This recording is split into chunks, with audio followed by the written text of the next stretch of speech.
దేవుణ్ణి ప్రేమించు వారికి అనగా ఆయన సంకల్పము చొప్పున పిలువబడిన వారికి మేలు కలుగటకై సమస్తమును సమకూడి జరుగుతున్నదని ఎరుగుదము. చిన్న ప్రార్థన చేస్తున్నాం. కృపగలిగిన తండ్రి, దయగలిగిన దేవా, మీకు వందనాలు, స్తోత్రాలు, కృతజ్ఞతలు తెలియజేస్తున్నాం తండ్రి. సందర్భానుసహితంగా కొన్ని విషయాలు మీ వాక్యం నుంచి మేము తెలుసుకోవడానికి వాక్యం చేత మీరు మమ్మల్ని ఆదరించమంటూ ప్రార్థన చేస్తూ ప్రాధాన్యపడుతూ మీ పాద సన్నిధిలో విజ్ఞాపనం చేస్తున్నాం తండ్రి. మమ్మల్ని బలపరిచి మీ నామాన్ని హెచ్చించుకోమంటూ యేసుక్రీస్తు నామంలో ప్రార్థన చేస్తున్నాం తండ్రి. ఆమేన్. మన ప్రభువును రక్షకుడైన యేసుక్రీస్తు నామంలో చేరొచ్చిన ప్రతి ఒక్కరికి వందనాలు తెలియజేస్తున్నానండి. అందరికీ వందనాలు. ఈ రోమా పత్రికను రాసేదానికన్నా ముందు అపోస్తలుడైన పౌలు ఆ యొక్క రోమా పట్టణ పరిస్థితుల గురించి మనం ఆలోచన చేస్తే, రోమా పట్టణాన్ని AD 58 నుంచి 56 వరకు కూడాను సీజర్ అనేటువంటి ఒక చక్రవర్తి పరిపాలన చేస్తున్నాడు. రోమా సామ్రాజ్యాన్ని, రోమా పట్టణాన్ని సీజర్ చక్రవర్తి పరిపాలిస్తున్నటువంటి కాలంలో సీజరు ఒక మూర్ఖుడు అనమాట. సీజరు చాలా చెడ్డ చక్రవర్తి. ఎలాగంటే ఆయన ఈ రోమా సామ్రాజ్యంలో ఉన్నటువంటి క్రైస్తవులందరి మీద భారాన్ని పెట్టేటువంటి వ్యక్తి. రైట్. ఎవరైతే రోమా సామ్రాజ్యంలో క్రైస్తవులుగా బ్రతుకుతున్నారో వాళ్ళందరికీ కూడా శ్రమలు, కష్టాలు, బాధలు. అంత మాత్రమే కాదు, కొన్ని విషయాలు చెప్తాను, గుర్తుపెట్టుకోండి. ఒకవేళ రోమా సామ్రాజ్యంలో మనం క్రైస్తవులుగా బ్రతకాలంటే కొన్ని విషయాలు మనం తప్పనిసరిగా ఎదుర్కోవాలి. ఒకటి ఏంటంటే అవమానాలు, 2 నిందలు, 3వది ఖచ్చితంగా మరణం. ఈ 3 విషయాలు వాళ్ళు ఖచ్చితంగా ఎదుర్కోవాలి. రోమా పట్టణంలో క్రైస్తవులుగా బ్రతకాలంటే, సీజర్ చక్రవర్తిగా పరిపాలిస్తున్నటువంటి ఆధ్వర్యంలో క్రైస్తవులుగా ఉండాలంటే ఖచ్చితంగా నిందలు అనుభవించాలి, శ్రమలు అనుభవించాలి, చావును అనుభవించాలి. అయితే ఈ సీజర్ గురించి ఒక సంఘటన మీకు తెలియజేస్తారు. ఒకనొక సందర్భంలో సీజర్ అనేటువంటి ఆయన ఏం చేశాడు అంటే, రోమా సామ్రాజ్యాన్ని ఒక అర్ధరాత్రి పూట ఆయన వెళ్ళి రోమా పట్టణంలో ఉన్నటువంటి కొంతమంది ఇళ్లను ఆయన తగలబెట్టేసి వచ్చి ఉదయాన్నే ఆ తగలబడిపోయినటువంటి కుటుంబాల దగ్గరికి వెళ్ళి మాట్లాడుతూ, ఇదిగో బానిసలుగా రోమా సామ్రాజ్యంలో క్రైస్తవులు ఉన్నారు చూశారు, వాళ్ళే ఈ పని చేశారని వాళ్ళ మీద నేరారోపణ చేశాడు. నేరారోపణ చేసి వాళ్ళని బలవంతంగా శిక్షకు గురి చేశాడు. వారి మీద తెలియనటువంటి, వాళ్ళు చేయనటువంటి పాపానికి నేరాన్ని మోపి వారిని శిక్షకు పాత్రులుగా చేశాడు. రైట్. అంత మాత్రమే కాదు, ఆ రోమా సామ్రాజ్యంలో బ్రతుకుతున్నటువంటి వీళ్ళందరికీ కూడా అవమానాలు, నిందలు, శ్రమలు, కష్టాలు, బాధలు, వీళ్ళందరికీ కూడా ఏంటంటే ఆ రోమా సామ్రాజ్యంలో బ్రతకడం అనేది ఒక శోకంలో ఉండేది. అంటే ఒక బాధగా ఉండేది అనమాట. అక్కడ సుఖంగా బతకడానికి వెళ్తే ఆ స్వతంత్రం, ఆ స్వేచ్ఛ అనేది ఉండేది కాదు. ఇప్పుడు మనం ఎట్లయితే స్వేచ్ఛగా క్రైస్తత్వాన్ని చాటుతూ మనం ప్రార్థన చేస్తూ పాటలు పాడుతూ బ్రతుకుతున్నామో, ఆ సామ్రాజ్యంలో, రోమా సామ్రాజ్యంలో ఆ పరిస్థితి లేదనమాట. అయితే క్రైస్తవులందరూ కూడా దారుణమైన శ్రమలు గుండా వెళ్తున్నారు. ఆ పరిస్థితుల్లోనే అపోస్తలుడైన పౌలు ఈ మాటలు రాశాడు. ఏంటంటే, దేవుణ్ణి ప్రేమించు వారికి, అంటే విశ్వాసులకు ఆయన సంకల్పము చొప్పున పిలువబడిన వారికి మేలు కలుగుటకై సమస్తమును సమకూడి జరుగుతున్నవని ఎరుగుదుము. అయితే పౌలు యొక్క ఉద్దేశం ఏంటంటే, ఈ శ్రమలు పొందుతున్నటువంటి, బాధలు పొందుతున్నటువంటి, మరణిస్తున్నటువంటి, చనిపోతున్నటువంటి క్రైస్తవులను బలపరచాలని, వారిని ప్రోత్సహించాలని మాటలు రాశాడనమాట. అందుకని ఆఖరి మాట ఒకసారి మనం చూద్దాం రండి. 37వ వచనం నుంచి 39వ వచనం వరకు చదవండి. ఆయనను మనల్ని ప్రేమించిన వారి ద్వారా మనం వీటన్నిటిలో అత్యధిక విజయము పొందుతున్నాము. ఓకేనా. పౌలు ఉద్దేశం ఏంటంటే, పౌలు రోమా సామ్రాజ్యంలో ఉన్నటువంటి విశ్వాసం చెప్తున్నాడు, ఇటువంటి విశ్వాసాలను మీరు భయపడద్దు, మీరు ప్రేమిస్తున్నటువంటి విషయాలు ఏవైతే ఉన్నాయో వాటిలో మీరు అధికమైనటువంటి విజయాన్ని పొందబోతున్నారు. ఓకేనా. అధికమైన విజయం ఏంటో ఒకసారి 26వ వచనంలో చూద్దాం రండి.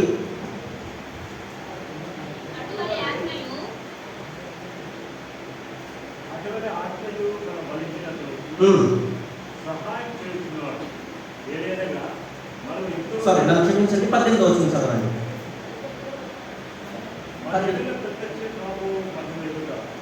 మన ఎడల ప్రత్యక్షము కాబోవు మహిమ ఎదుట ఇప్పటి కాలము శ్రమలు ఎన్నదగినవి కావని ఎంచుతున్నాం. సో పౌలు ఈ రోమా సంఘాన్ని బలపరుస్తున్నాడు. ఏంటంటే, మీరు ప్రేమిస్తున్నారు కదా, మీరు త్వరలో విజయాన్ని చూడబోతున్నారు. ఓకేనా. ఆ విజయం ఏంటంటే చదవండి, 38వ వచనం. 38వ వచనం. మరణమైనను, జీవమైనను, దేవదూతలైనను, ప్రధానులైనను, ఉన్నమైనను, రాబోనమైనను, అధికారులైనను, ఎత్తైనను, లోతైనను, సృష్టించబడిన మరి ఏదైనను మన ప్రభు అయిన క్రీస్తు యేసునందలి దేవుని ప్రేమ నుండి మనల్ని ఎడబాపనేరమని రూఢిగా నమ్ముచున్నాను. సో ఇప్పుడు పౌలు యొక్క ఉద్దేశం ఏంటంటే ఈ రోమా సామ్రాజ్యంలో బాధలు పడుతున్నటువంటి విశ్వాసులను బలపరుస్తున్నాడు అనమాట.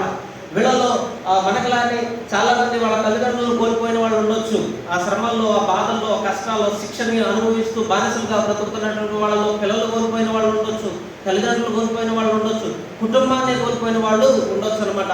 సో ఇప్పుడు పౌలు వారిని బలపరుస్తూ అంటాడు అనమాట. ఏమనంటే, ఇదిగో నా మాట వినండి ప్రియమైన దేవుని సంగమా, నా మాట వినండి ప్రియ సంఘస్థులారని చెప్తూ, దేవుణ్ణి ప్రేమించు వారికి అనగా ఆయన సంకల్పము చొప్పున పిలువబడిన వారికి, రైట్, పిలువబడిన వారు ఎవరో మనం చూద్దాము. పిలువబడిన వారు ఎవరంటే, ఎవరైతే యేసుక్రీస్తు చేత రక్షించబడి, ఎవరైతే తండ్రి అయిన దేవుని చేత ఏర్పాటు చేయబడి, ఎవరైతే వాళ్ళ పాపాలు క్షమించబడి, ఓకేనా. 3వ అధ్యాయం 24వ వచనం, రోమీయులకు రాసిన పత్రిక 3వ అధ్యాయం 24వ వచనం.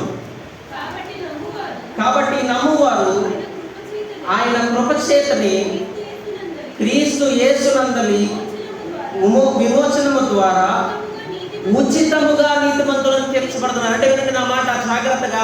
తండ్రి అయిన దేవుడు విశ్వాసులైనటువంటి వారిని ఏర్పరుచుకొని ఆయన రక్షించుకున్నాడు, ఆయన విమోచించాడు, ఆయన నీతిమంతులుగా తీర్చిదిద్దాడు. ఎట్లాగంట?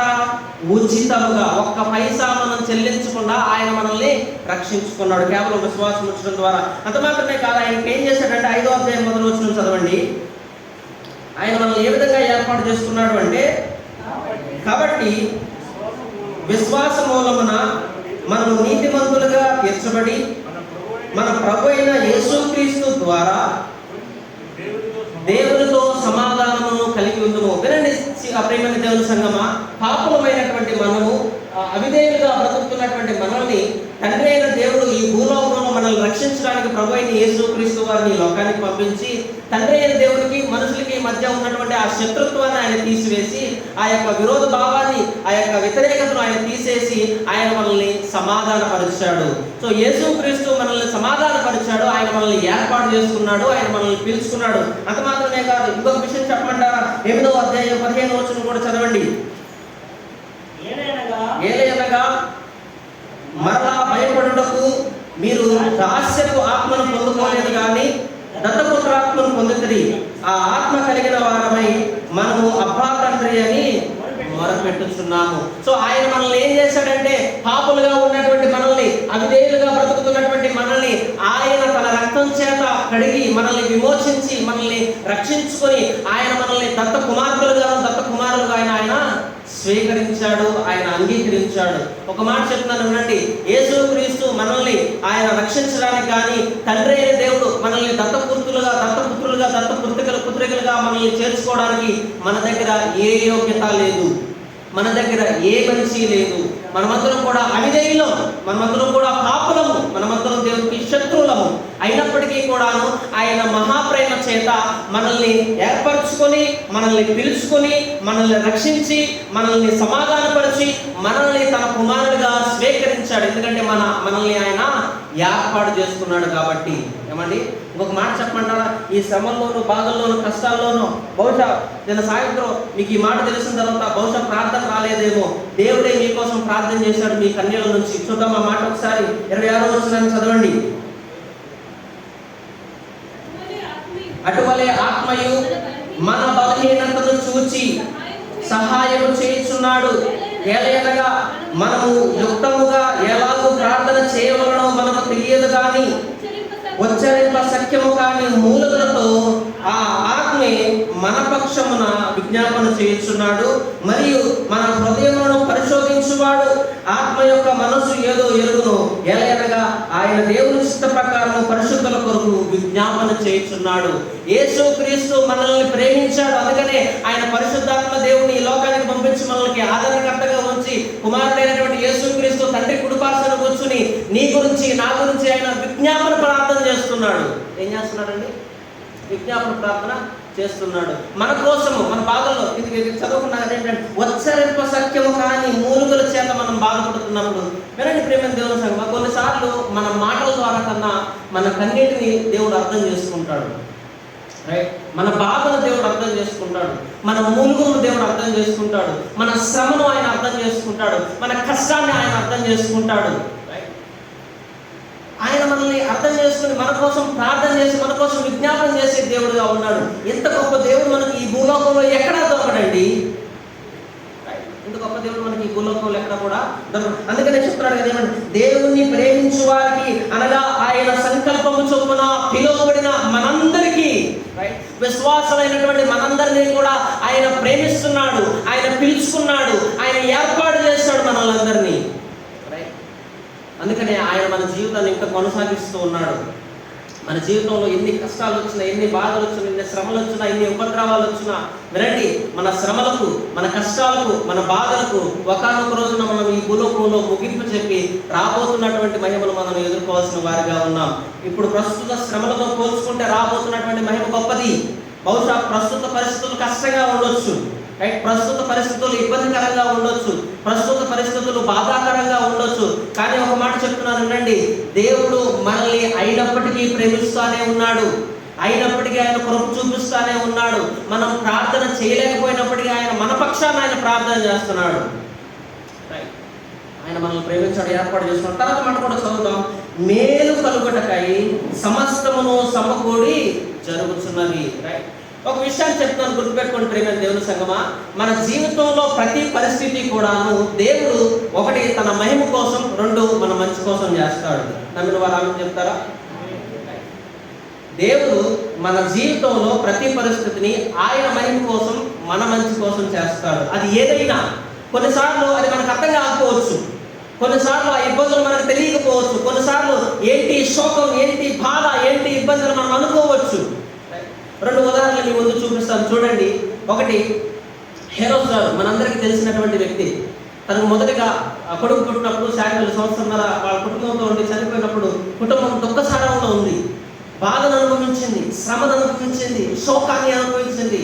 కానీ దేవుడు వాళ్ళ జీవితంలో మేలు చేసి చక్కని గ్రేసీని, చక్కని జోనతాన్ని అనుగ్రహించాడా లేదా? ఒక మాట చెప్తున్నాను వినండి సంగమా, మన దేవుడు మోసం చేసే దేవుడు కాదు, మన దేవుడు అన్యాయం చేసే దేవుడు కాదు, మన దేవుడు అక్రమం చేసే దేవుడు కాదు, మన దేవుడు మనల్ని విడిచిపెట్టేసే దేవుడు కాదు, ఆయన మనల్ని ప్రేమించే దేవుడు అండి. He loves us so much. అంతమంది కాదు, ఏలియా జీవితంలో కూడా వాళ్ళ కుమారుడు పుట్టినప్పుడు కుమారుడు కొంతకాలం నుండి చనిపోయిన తర్వాత దేవుడు ప్రేమించాడు. ఆ ప్రేమించిన తర్వాత మంచి చక్కని కుమార్తెను రూబీని అనుగ్రహించిన తర్వాత ఇప్పుడు మరలా గర్భం దాల్చడానికి దేవుడు కృప చూపించాడు. అవునా కాదా? అన్నట్టుగా కాదంట. సో దేవుడు అన్యాయస్తుడు కాదు, ఆయన మనల్ని ప్రేమిస్తానే ఉన్నాడు, మన శ్రమను చూస్తున్నాడు, మన కోసం ప్రార్థన చేస్తున్నాడు, ఆయన మన కష్టాలను చూస్తున్నాడు, మన ఇబ్బందులు చూస్తున్నాడు, మనకు మేలు చేయడానికి ఆయన ఇవన్నీ కూడాను కొన్ని సందర్భాల్లో, కొన్ని విషయాల్లో మనకు ఆయన పాఠాలు నేర్పిస్తాడు. మనం నేర్చుకోవాలి కూర్చుని కుదురుగా. రైట్, కొన్ని పరిస్థితుల్లో దేవుడు ఏం చేస్తున్నాడు అనే దాన్ని మనం వెయిట్ అండ్ సీ. అందుకని పాత నిబంధన గ్రంథంలో ఉన్నటువంటి ప్రిన్సిపల్ ఏంటంటే, దేవుడు ఏం చేస్తాడు, మీరు ఊరకనే నిలిచి చూడండి, యుద్ధం చేసేది ఆయన, కార్యం చేసేది ఆయన, మన చేతిలో ఏం లేదు. We are nothing, we are useless, we have nothing to do.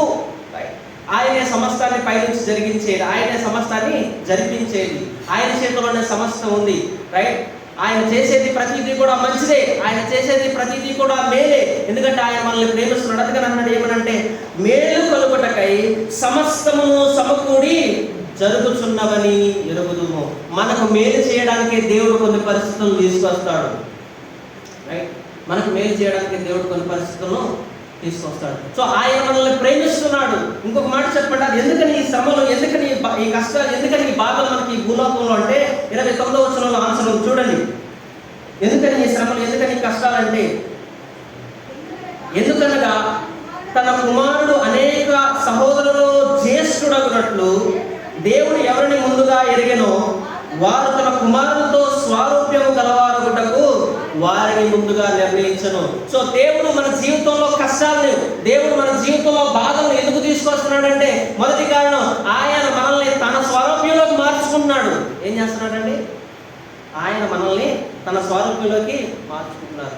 So ఈ భూలోకంలో బ్రతుకున్నటువంటి మనము ఎవరిలా మారాలంటే యేసుక్రీస్తులా మారాలి. రైట్, ఆయన బాధను అనుభవించాడా లేదా? ఆయన శ్రమను అనుభవించాడా లేదా? తనకిష్టమైనటువంటి సహోదరుడు చనిపోయినప్పుడు సమాధి దగ్గరికి వెళ్ళి ఏడ్చినటువంటి దేవుడు మన దేవుడు. రైట్, తను బాధపడినటువంటి దేవుడు ఆయన. రైట్, మన కష్టాన్ని చూసి సంతోషపడే దేవుడు కాదు, మన బాధను చూసి ఆనందపడే దేవుడు కాదు ఆయన. రైట్, మన బాధను చూసి ఆయన మనతో పాటు బాధపడేటువంటి దేవుడు. మనతో పాటు ఏడ్చేటువంటి దేవుడు, మనతో పాటు వెలిపించేటువంటి దేవుడు ఆయన మనకున్నాడు. మనల్ని ఆయన స్వారూప్యంలోకి మార్చడానికి, మన విశ్వాసంలో రాటు తేలిపోయి, ఒక విశ్వాసం గురించి చెప్పమంటారా, పోలీకార్ప్ అనేటువంటి ఒక వ్యక్తి ఆయన్ని సిలువేసి, ఇదిగో నువ్వు ఈ యేసుక్రీస్తును దూషించినట్లయితే నిన్ను ఆ సిలువలోంచి దింపుతా ఉన్నప్పుడు ఆయన ఉన్నాడు కదా, 84 సంవత్సరాలు, ఒకవేళ అక్కడ రాంగ్ కాకపోతే అట్లా 84 సంవత్సరాలు నా దేవుడు నమ్మకంగా నాకున్నాడు, నేను ఆయన ద్రోహం చేయను, చనిపోవడానికైనా సరే నేను సిద్ధం అని చెప్పాను. ఎందుకని ఆ మాట అన్నాడో తెలుసా? తన జీవితంలో ఆయన పెట్టుకున్నటువంటి ఒక ఉద్దేశం ఏంటంటే, నేను యేసుక్రీస్తు స్వరూపంలోకి మార్చబడడానికి కాల్చబడినా సరే, నేను చనిపోయినా సరే పర్వాలేదు. ఏంటంటే నా జీవితం ద్వారా దేవునికి మహిమ రావాలి, నా జీవితం ద్వారా అనేకులు రక్షణ. ఆ రోజు ఆ ఆడిటోరియంలో ఉన్నటువంటి కొన్ని లక్షల మంది రక్షించబడ్డారు ఆయన జీవితాన్ని చూసి. ఆయన దేవుడు నిజమైన దేవుడని, ఆయన నమ్ముకున్నటువంటి దేవుడు నిజమైన దేవుడని, ఆయన మీద విశ్వాసం ఉంచిన వారు కొన్ని 100 మంది ఉన్నారు. సో ప్రియమైన దేవుని సంగమా, మన జీవితంలో దేవుడు మొదటిగా తన చిత్తాన్ని ఆయన చేస్తాడు. రెండవది, ఆయన మహిమ కోసం కొన్ని పరిస్థితులను తీసుకొస్తాడు. ఆయన మహిమ కోసం కొన్ని పరిస్థితులు తీసుకొస్తాడు. మూడవది, ఏది ఏమైనప్పటికీ కూడా ఆయన మన మేలు కోసమే చేస్తాడు. రైట్, మన మేలు కోసమే చేస్తాడు. ఏ కీడు వెనకాల ఏ మేలు దాచి ఉంచాడో ఎవరికీ తెలియదు. ప్రస్తుత పరిస్థితి కొంచెం కష్టంగా, కొంచెం ఇబ్బందిగా ఉండొచ్చు. కాకపోతే నేను చెప్తున్న మాట ఏంటంటే, మొట్టమొదటిగా దేవుడు మనలందరినీ కూడా ప్రేమిస్తున్నాడు. ఆయన అన్ని పరిస్థితుల్లోనూ ఆయన మనల్ని ప్రేమిస్తున్నాడు. ఒక మాట చూపించమంటారా? విలాప వాక్యములు 3వ అధ్యాయము, విలాప వాక్యములు 3వ అధ్యాయం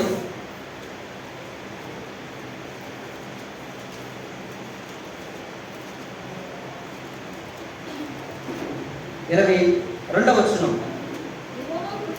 యెహోవా కృపగలవాడు, ఆయన వాత్సల్యము ఎడతెగక నిలుస్తున్నది కనుక మనము నిర్మూలము కాకుండా వారమై ఉన్నాము. సో దేవుడు తన కృపను మన ఎడల చూపించడంలో ఆయన గొప్పవాడిగా ఉన్నాడు. అందుకని మనం ఇంకా నిర్మూలం కాలేదంట, మనము నిర్మూలం కాలేదంట. ఇంకొక మాట చూపించమంటారు? 103వ కీర్తన 10వ వచనం, 103వ కీర్తన 10వ వచనం.